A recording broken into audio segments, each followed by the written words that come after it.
ultimately, Russia's upper house votes to, allow the use of Russia's military beyond Russia's borders. As Medina was saying here, we're focusing on Syria.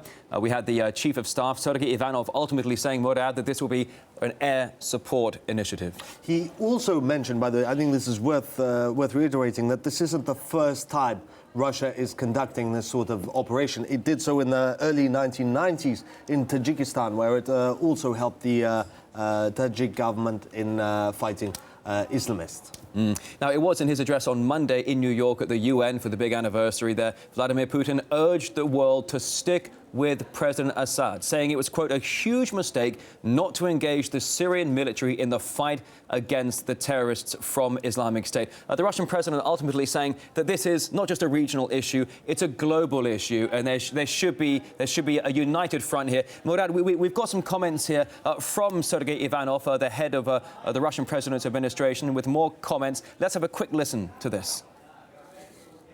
It is only about national interests of the Russian Federation. The number of Russian citizens and people from the former Soviet Union who unfortunately joined terrorist organization ISIS, some of them have already returned to the territory of the Russian Federation, and, well, you can easily imagine that they will continue to come back to our territory. Well, there's certainly some strong words there from the chief of the Russian president's administration there, Sergei Ivanov, making the big announcement that, per the request of the Syrian government, Russia's military will now get involved beyond its borders. But as you say, absolutely no boots on the ground. The context here, though, he was talking about national interest. He was talking more about national security. He made very clear that this is not about agenda. This is not about using military force to force changes, to sort of cause changes in the political landscape of Syria. This is about Russian security interests, and that is preventing thousands of people who have left the former Soviet republics, Russia, to go and fight with the Islamic State, to prevent those battle-hardened, radicalized veterans from coming back and wreaking havoc at home. What do you think, Murad, about possible reaction coming out of Washington, D.C.? It's still very, very early in the morning there in the American capital. You'd imagine that Obama and Putin had this conversation on the sidelines at the UN summit. Putin will have said, you know, we're looking to implement this broad coalition. You know, what do you think? If you'd asked me this question a month ago, I would have told you the response from the West would have been hysterical. It would have been just crying wolf, wolf, wolf. Now, with recent announcements, you know, from the United States that we're open to working together, we want to hear you out. Syrian President Bashar Assad doesn't have to go this minute, which is a radical shift from their former stance. I think that the response is going to be much more calm, much more measured, that they will think this through. All right, well, let's talk more about this possible response coming out of Washington. We're now joined by John Laughlin from the Institute of Democracy and Cooperation in Paris. And John, thanks so much for coming on. And this big day of announcements, what sort of reaction do you expect from Washington now after this move by Moscow? Well, I think the previous speaker was right. We know that Washington and Moscow are cooperating and that Washington is giving tacit support.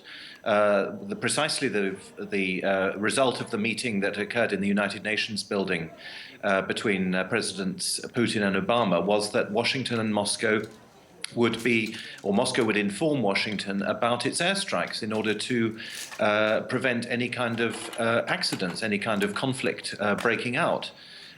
So, you know, the pass has been sold, and the Americans have sold the pass. They have agreed to give their tacit support to this Russian military operation. And as your previous speaker said, this is a major change. It was a change I commented on the time when the speech was given and when Obama made his point about working together with Russia. And the reason why this major change has occurred, and it's a very important point, I think, to make at this point today, is that the Western bombing of the Islamic State has been a complete failure. A complete failure.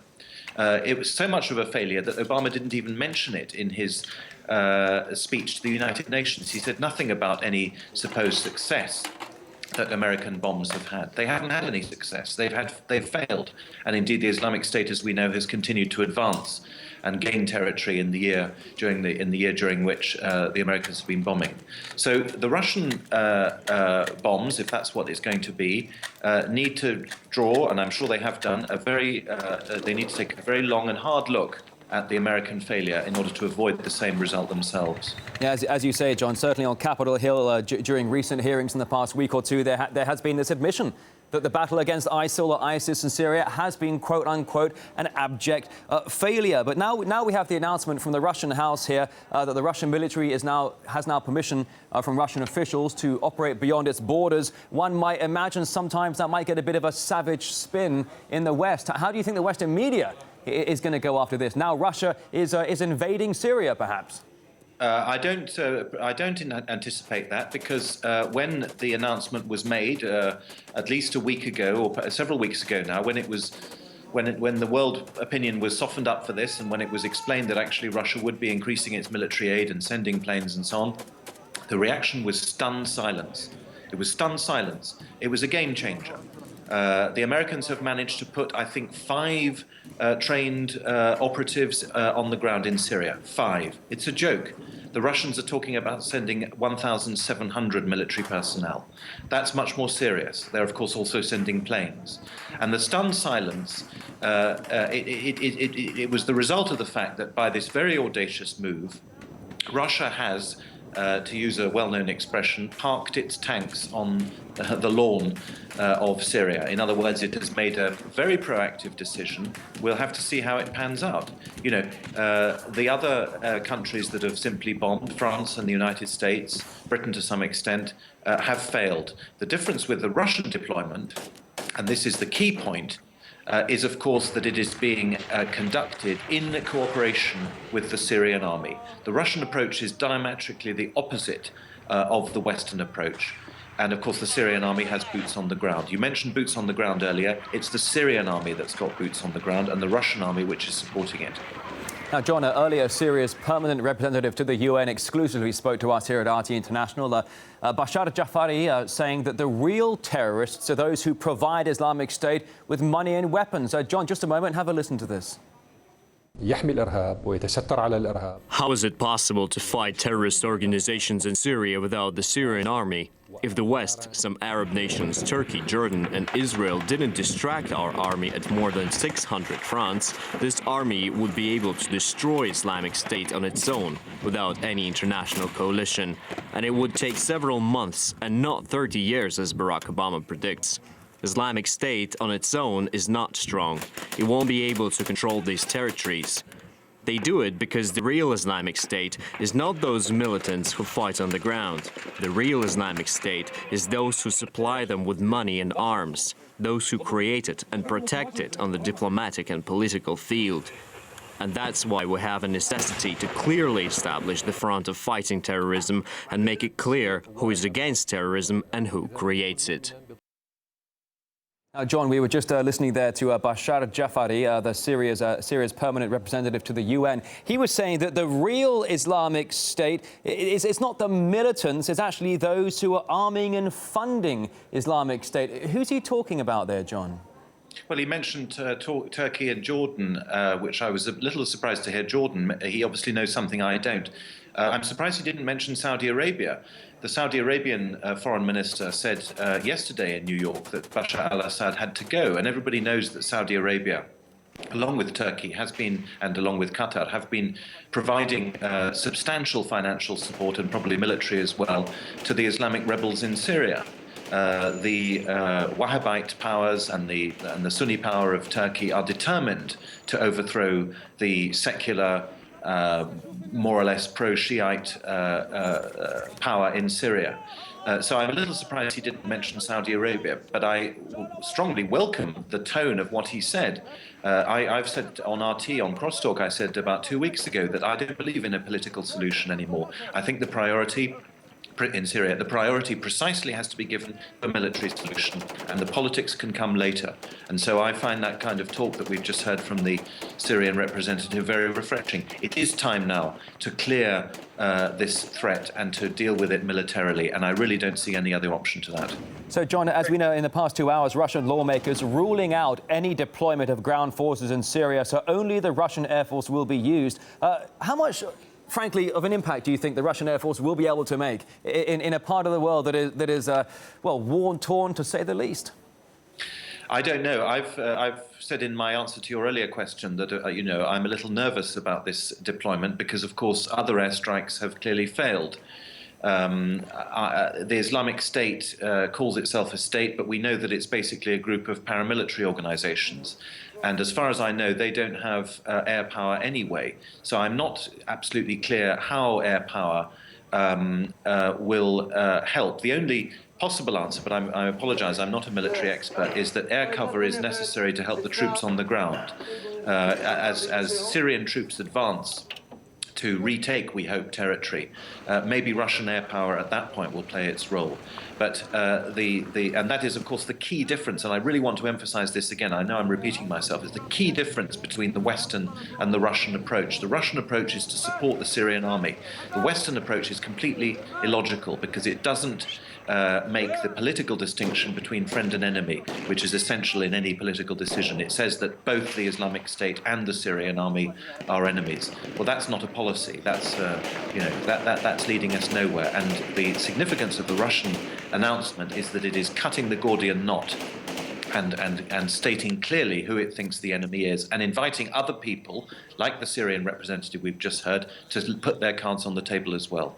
John, why is it that we've heard the rhetoric for many months now that Assad has got to go, he's got to go, he's got to go? The rhetoric now seems to be changing. Russia is taking a leading role, perhaps here in the fight against ISIS. Why has the Western rhetoric been so focused on just getting rid of Assad and not essentially getting rid of ISIS? Well, of course, it was focused on getting rid of Assad long before the Islamic State even came into existence. France recognized the Syrian opposition almost at the beginning of the Syrian conflict in 2001 and cut off all relations with Damascus at that point. So the Western policy of overthrowing Assad goes back a very long way. The answer to your question comes in Putin's speech to the United Nations. There was a passage that I found absolutely fascinating, which other commentators, I don't think, seized on in the way I would like to seize on it. He attacked, implicitly America, but the West generally, for exporting revolutions. And he made an absolutely fascinating comparison with Soviet practice. He said, we learned from the Soviet experience, Soviet Union, of course, also exported revolutions all over the world, that this led to, I think he used the word, tragic consequences. So he, in other words, is accusing the West of a Soviet mentality. And that is an amazing accusation to make. It's an argument I have myself used an awful lot, and I was extremely impressed to hear it made by Putin. And I'm afraid I think it is an accurate accusation. The West believes, as President Obama himself said, what's good for America is good for the whole world. And so the West is determined in a form of ideological expansion to export its social and political model to the entire world. And that is what is causing upheaval. And that's why they want to get rid of Assad, because he doesn't buy into that model. So the Russian upper house today voting to allow the usage of the Russian military beyond its borders. We're focusing on Syria here. Sergei Ivanov, the chief of staff, ultimately saying only air support. Out of the question is any concept or question about boots being on the ground.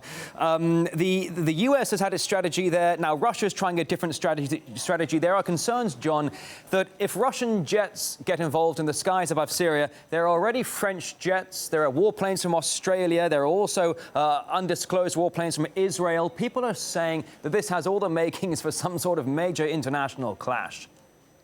Yeah, but that's why Benjamin Netanyahu went to Moscow and met Putin, and that's why Obama and Putin had their meeting at the United Nations. The fact is that, I repeat, Russia has parked its tanks on the lawn, and the other states have reacted passively. They have said, OK, there's nothing we can do about this. Let's at least coordinate. And Russia, of course, has been asking for coordination for 3 or 4 years. So let's just hope that indeed the coordination will work and that there won't be any accidents. That's, after all, what everyone is trying to make provisions for. All right, international analyst and from the Institute of Democracy and Cooperation in Paris, John Laughlin, thank you very much indeed. Good to see you. Thank you.